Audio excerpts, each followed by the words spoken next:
Hey, what's up, blue collar business owner? Welcome back to the Blue Collar Prosperity Podcast. I'm your host, Paul Maska, where we focus on helping guide you to have a business that produces consistent, positive cash flow. Today, we have with us Dr. Carla Fowler. Dr. Carla Fowler is an MD, PhD, and an elite executive coach. For the last decade, she has been a secret weapon for scores of CEOs and entrepreneurs. Carla's unique approach combines the latest research from performance science with timeless best practices to help top performers level up and achieve their goals. So that is Dr. Carla Fowler. Carla, what is going on today?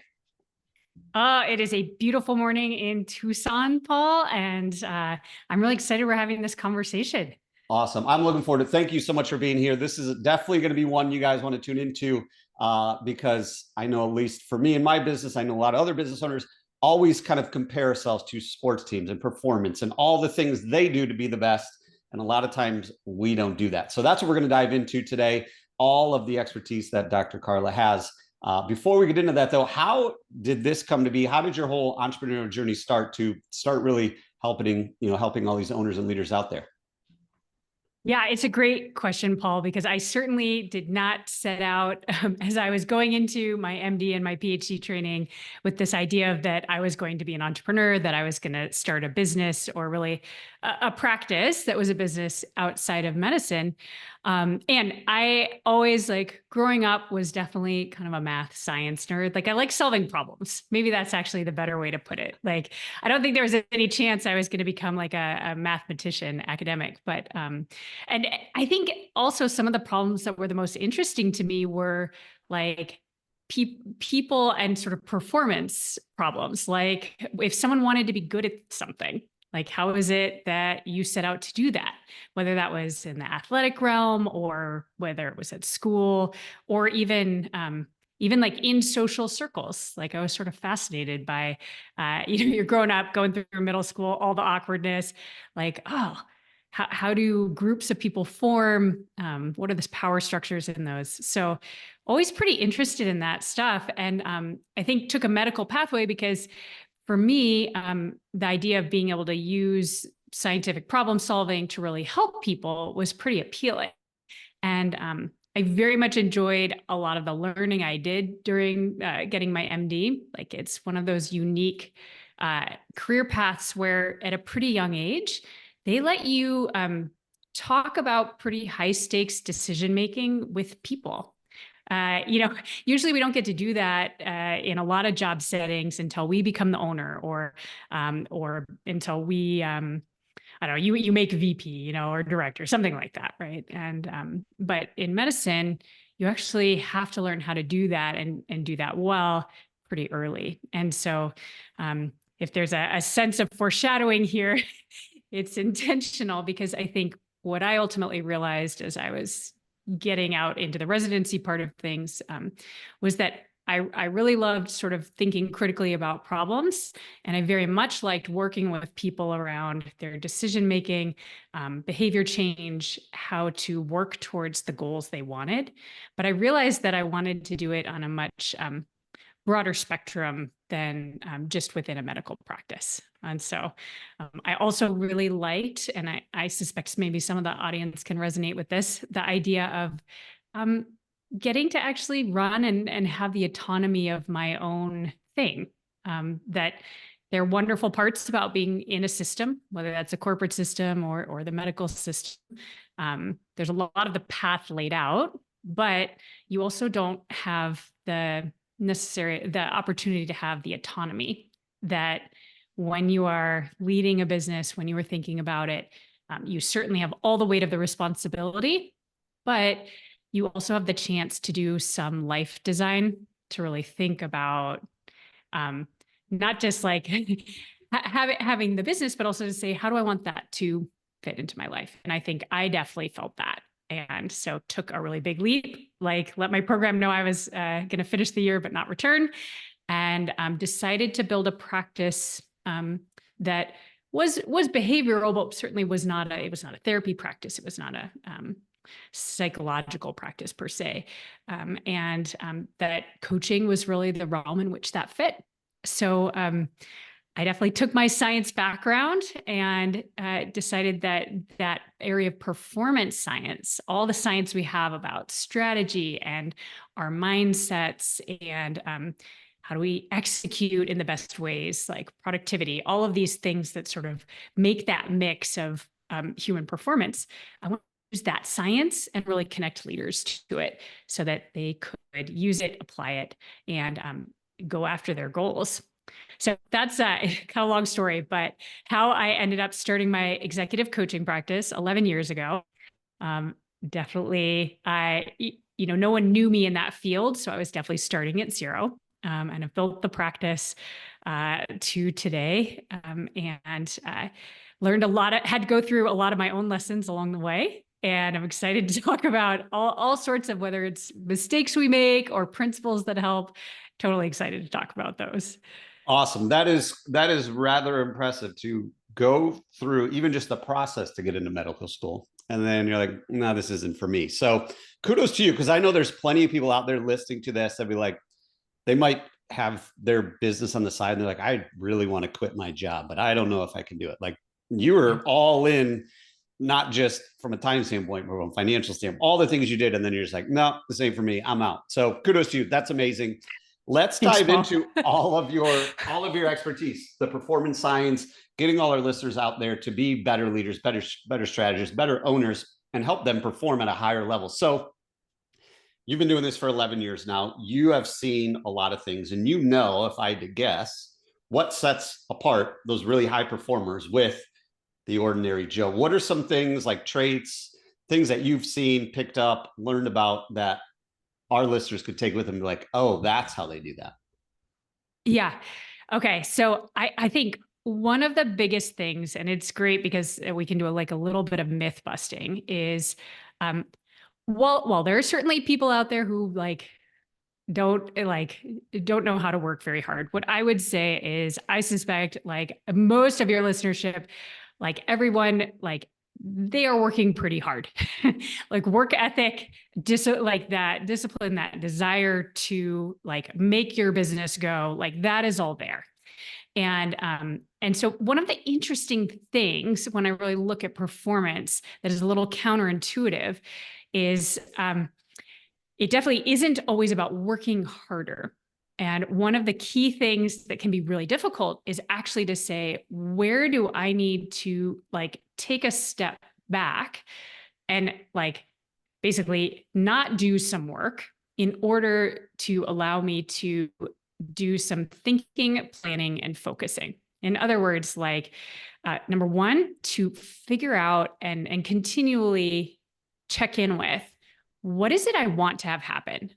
Another way to think of this is what is my goal? But there's so much literature about goals out there. Some people love them, some people hate them. My point is always just, it's important to ask yourself, what do I want? If I'm building a business, what is it I want out of this? And to keep checking in with that question. It's not a kind of one and done sort of thing. And that takes time. It's not the kind of thing that can just happen as we're racing to put out one fire and another. The other thing that is important to be thinking about with this is we need to think about what we want. We also need to think about what is actually most important to drive us towards that. And usually, almost certainly, that involves not doing everything you can think of. So this idea of trying to do it all actually ends up hurting us. And so the performance principle, to sum all this up, I had to come up with a principle. So I call this brutal focus. And what brutal focus actually looks like is saying, I need to take some time when I'm not working, when I'm not actually doing tasks, doing things, to check in with myself and spend a little bit of time saying, what do I think at this moment is what I'm building towards? And actually try to put some of that into words. You can either, if you're a talker, you can talk out loud in a voice memo to yourself. If you like to journal, you can write it down on a Post-it note. But trying to put some words to that allows our brains to really process in a different way than it does when we're just kind of dreaming and floating along and kind of keeping it in our brains. And then the second piece of brutal focus is saying, I'm going to acknowledge I'm not going to do it all. And so then my power comes from selecting what I will choose to use my time for and the things I'm willing to either set aside for later, choose to not do it all, maybe hire out. But even that is a form of doing it, right? You're spending some resources on it. And this is counterintuitive because often when we have a goal and we are good at hard work and when we are disciplined, which are precursors for high performance, like we really over-index on that and we don't give ourselves any time to focus to make our work better. Yeah. I mean, and it's so true because if you look at anybody who starts a business, initially you do like, that's what got us to go there is like, we have to do everything and we've got to be a hard charge and we can't give up. We do all that.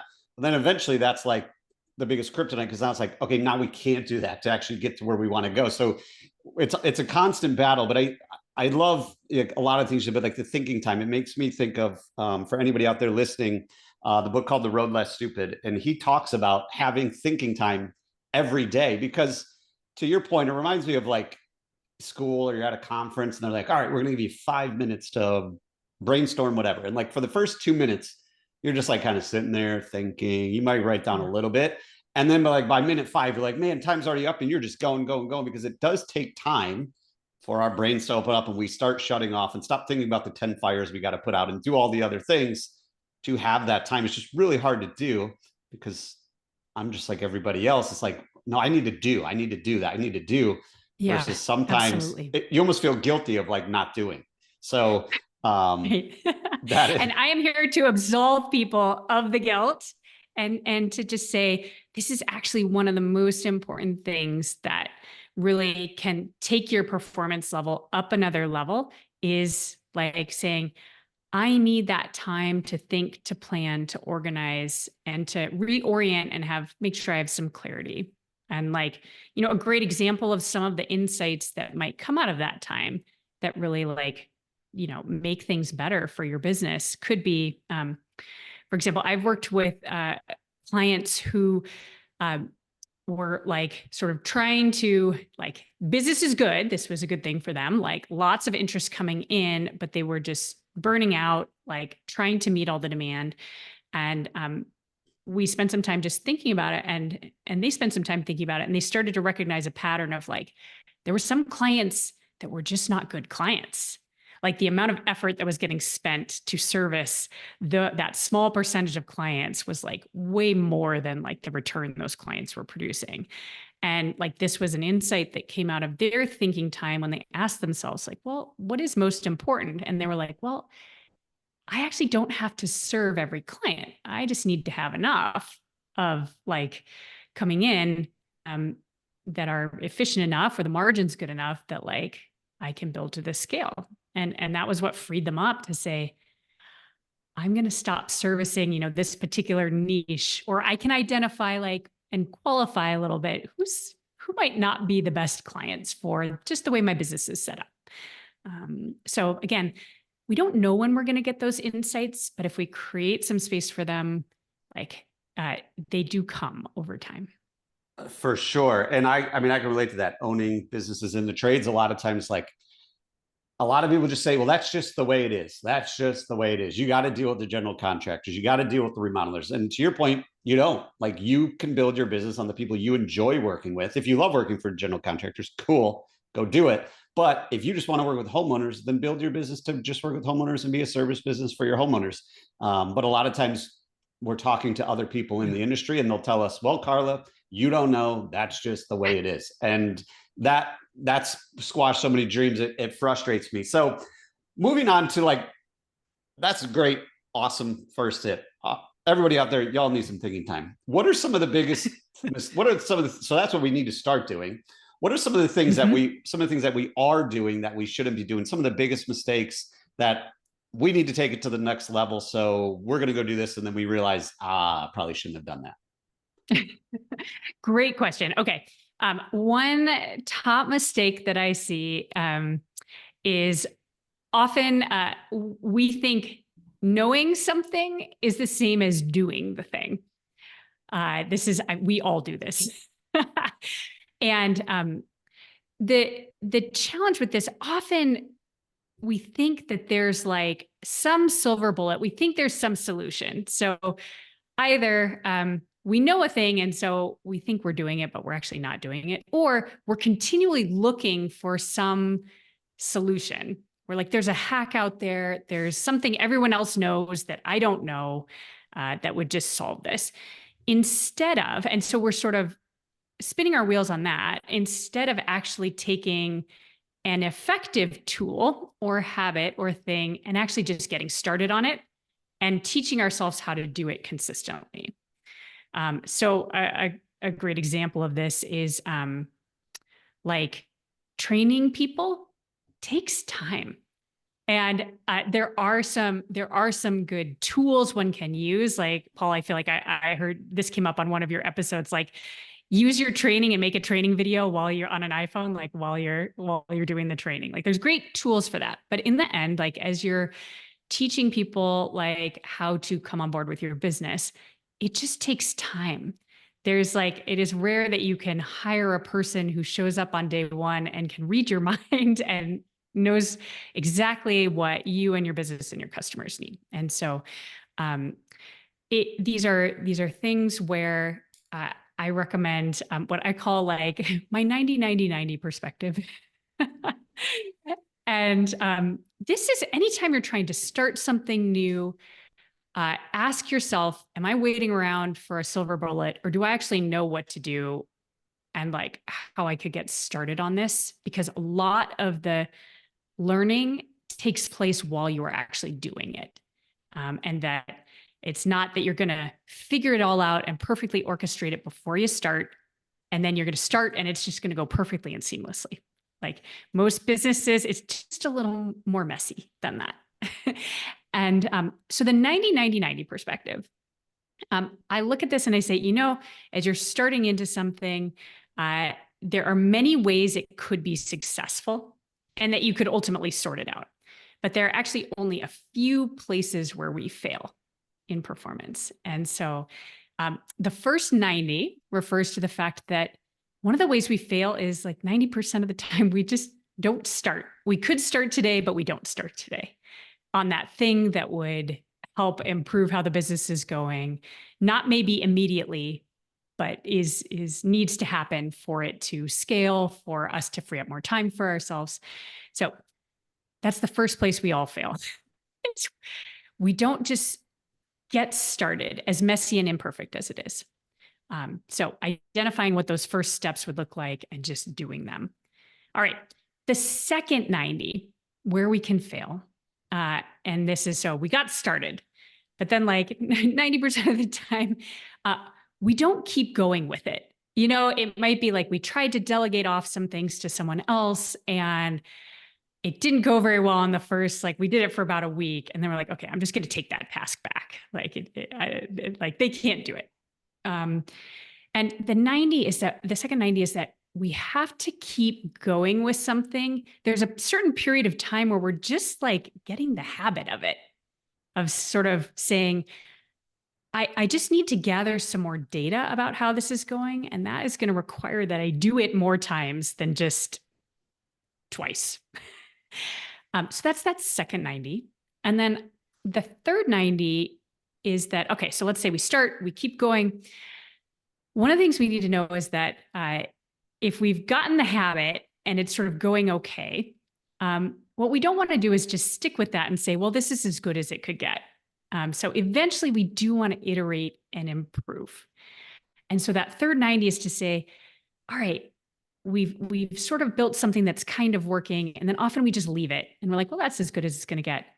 Instead of saying, all right, now can I improve it? Could I learn about this thing? Could I talk to some other people to figure out how who are pretty good at this? Like, or to, talk to some colleagues or some other business owners about their training techniques, or how they're doing the hiring, but like after you've established that this is a thing you're doing, then you can start to say, how could I improve this?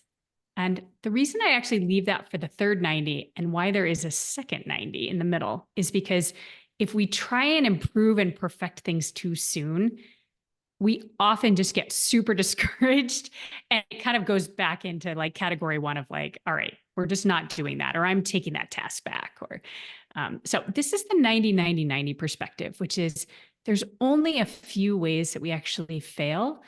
But often we have a lot of the knowledge we need to improve something. And the key is we need to get started, keep going, like don't stop, and then work to improve and iterate it. Love it.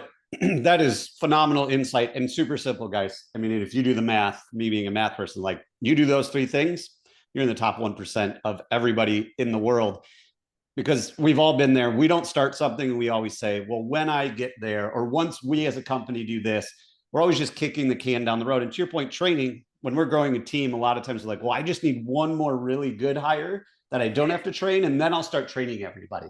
But to your point, like, why don't we just start now? Because then we keep kicking that can, and then we look back, and like one of my favorite sayings is the best time to plant a tree was 20 years ago. The second best time is now. If we just started training day one, we'd be so much further ahead instead of always looking for that silver bullet and then, not keep going.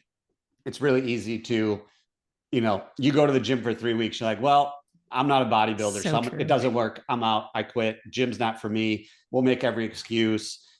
Diets aren't, whatever it is. But like, you got to build that habit before. And to your point, once we build that habit, we have a lot more knowledge to then be able to improve. We're a lot more immersed in it. Now we know what to look for to get better, but we don't know what to look for until it's actually a habit. If you're going to the gym, eventually you're like, okay, now I know I need to go work on this, because now you've established a lot more knowledge, experience, all that good stuff. So that is phenomenal. Everybody out there, 90-90-90, get started, keep going, and then improve. So let's kind of look at, so that's phenomenal. That's amazing. I think anybody out there listening, if you implement this today, you're going to start seeing results, not immediately. But once you do it, you'll be glad you started. So what are some of the secret tools that you have? Someone comes to you with problems, someone comes to you with a new, you're like, you know what? I do have that secret tool, or I do have something for you, and you can accelerate, and kind of narrow that gap and get them to where they want to go quicker. Oh, this is the one thing that I come back to again and again that punches above its weight. And particularly when you are running businesses where there's a lot of orchestrating of schedules, making sure people are at particular sites or at different times. And then of course, schedules change, so can be fluid, we often want to feel a sense of control.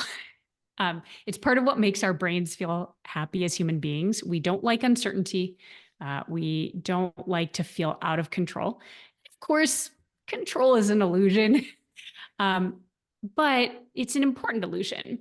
And one of the ways that we can really have a sense of control, even if, of course, there are things that will impact us that we couldn't see coming or predict, is if we can be intentional with our time.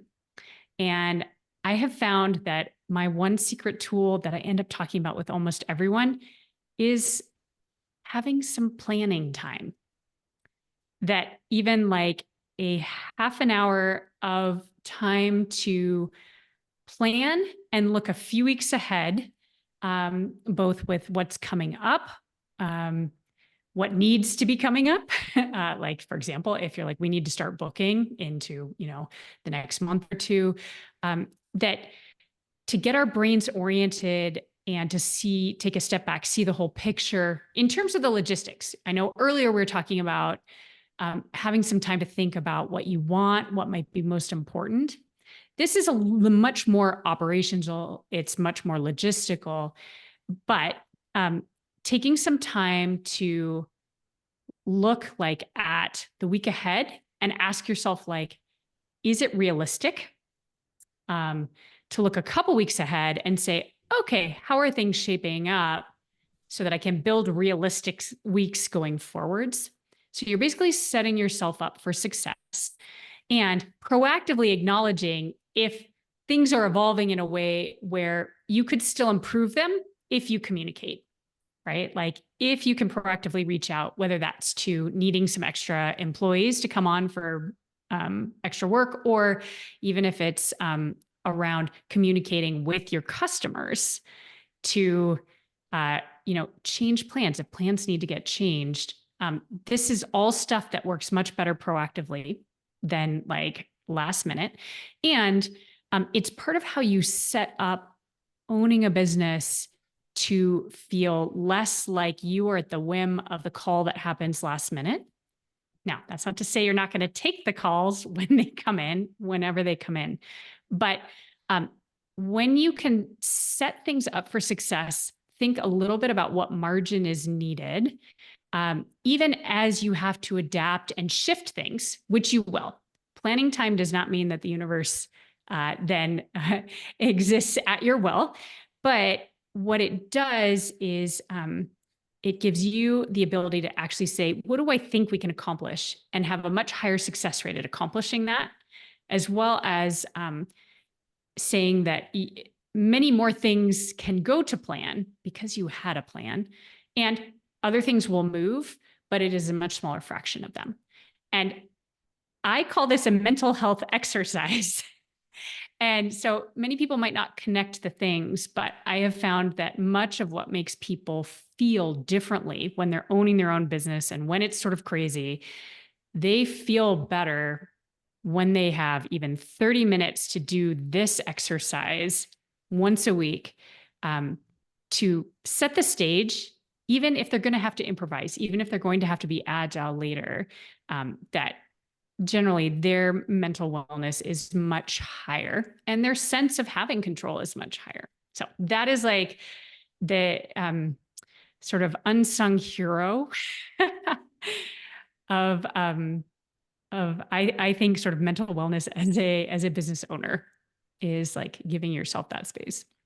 I could not agree more. So if you guys are watching, this is my weekly schedule. I do this every Friday because, to Carla's point, when we're proactive versus reactive, we can get ahead of the game. We can foresee problems before they become problems, before putting out fires and being all reactive, because we can probably control a lot more of our schedule than we think if we do that. Otherwise, if we just wake up Monday morning, like, I don't know, what am I doing today? And then it's like, boom, fighting fire, boom, boom, boom. All of a sudden it's 5 o'clock. Run. All of a sudden it's Friday and you're like, I don't know what happened this week, but I survived. And we get in that survival trap of we're just trying to make it through the day, trying to make it through the week. And for anybody out there, if you haven't read the book, I recommend, kind of along these lines, Buy Back Your Time by Dan Martell. He talks a lot about it too, just building the perfect week and taking control of that and building, hey, this day we do this day we do this. And every business is different. But when you can at least craft your ideal week and that to take it to the next level, that lines up with your bigger vision, life is a lot less stressful. Business ownership's a lot less stressful. It also, what I found, allows me then to have the ability to put out fires when they do come up, because I already know what's going to, I already know what rocks are kind of in the day. And when a problem comes up, it's like, oh, no problem. I got time to take care of that because I was proactive the Friday before. So phenomenal. Another great piece of advice for everybody out there. Take 30 minutes on a Friday, take 30 minutes on a Saturday or a Sunday, whenever it is before the week starts. Yeah. I do mine Friday just so I don't have to worry about it on the weekend. And it kind of allows me to turn my brain off Friday when work's over. I'm like, okay, I know what I'm doing next week. Now let's go enjoy the weekend.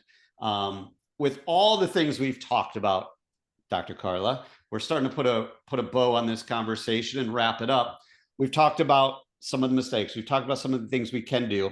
If you could pick just one thing our listener could do within the next 24 hours to start moving forward in their desire to get to where they want to go, be a better leader, be a better owner, what one thing would you pick them out just to start building that momentum? I would pick, it's sort of a combo thing. I would take 10 minutes, right now or whatever, sometime in the next 24 hours, take 10 minutes, think about one thing that has been would make everything easier. You could think about this as something on your leverage list, which is a concept I love. It's the idea of not your to-do list of all the stuff to do. Leverage list is this list of what things, when you do them, eliminate work for you ongoing into the future. So pick something that you want to start. So now we're saying it's that thing you want to do 90, 90, 90 on. And block, pick a time in your calendar, try to be realistic. Don't put it in the thick of your worst day this week, but something you think you actually have a reasonable expectation that you could block the time. and that the agenda for that time you block, maybe it's half an hour, is basically to like identify the steps of getting started on that thing and like take the first step. So the goal today is it's a sort of a planning task and then identifying what the issue is. You're going to put it on your calendar and you're going to get it going this week. You're going to do the first 90 this week. Perfect. And then the week after that, keep going. Exactly. Dr. Carla Fowler, thank you so much for coming on the show, sharing your journey and providing a ton of actionable advice for all the blue collar business owners out there as we continue our journey to prosperity. Before we let you go, though, and sign off, where can our listeners go to keep in touch with you, learn more about everything you do? What's the best way for them to find you? Awesome. Two great places to keep in touch. I'm on LinkedIn at Carla-Fowler. So feel free to send me a message and connect there. And then if you want to learn more about my coaching practice, and also I've got like lots of great content up on my media page that you can listen to for free. My website, so www.thaxa.com. And so that's the second good place. Yeah, look forward to connecting with people.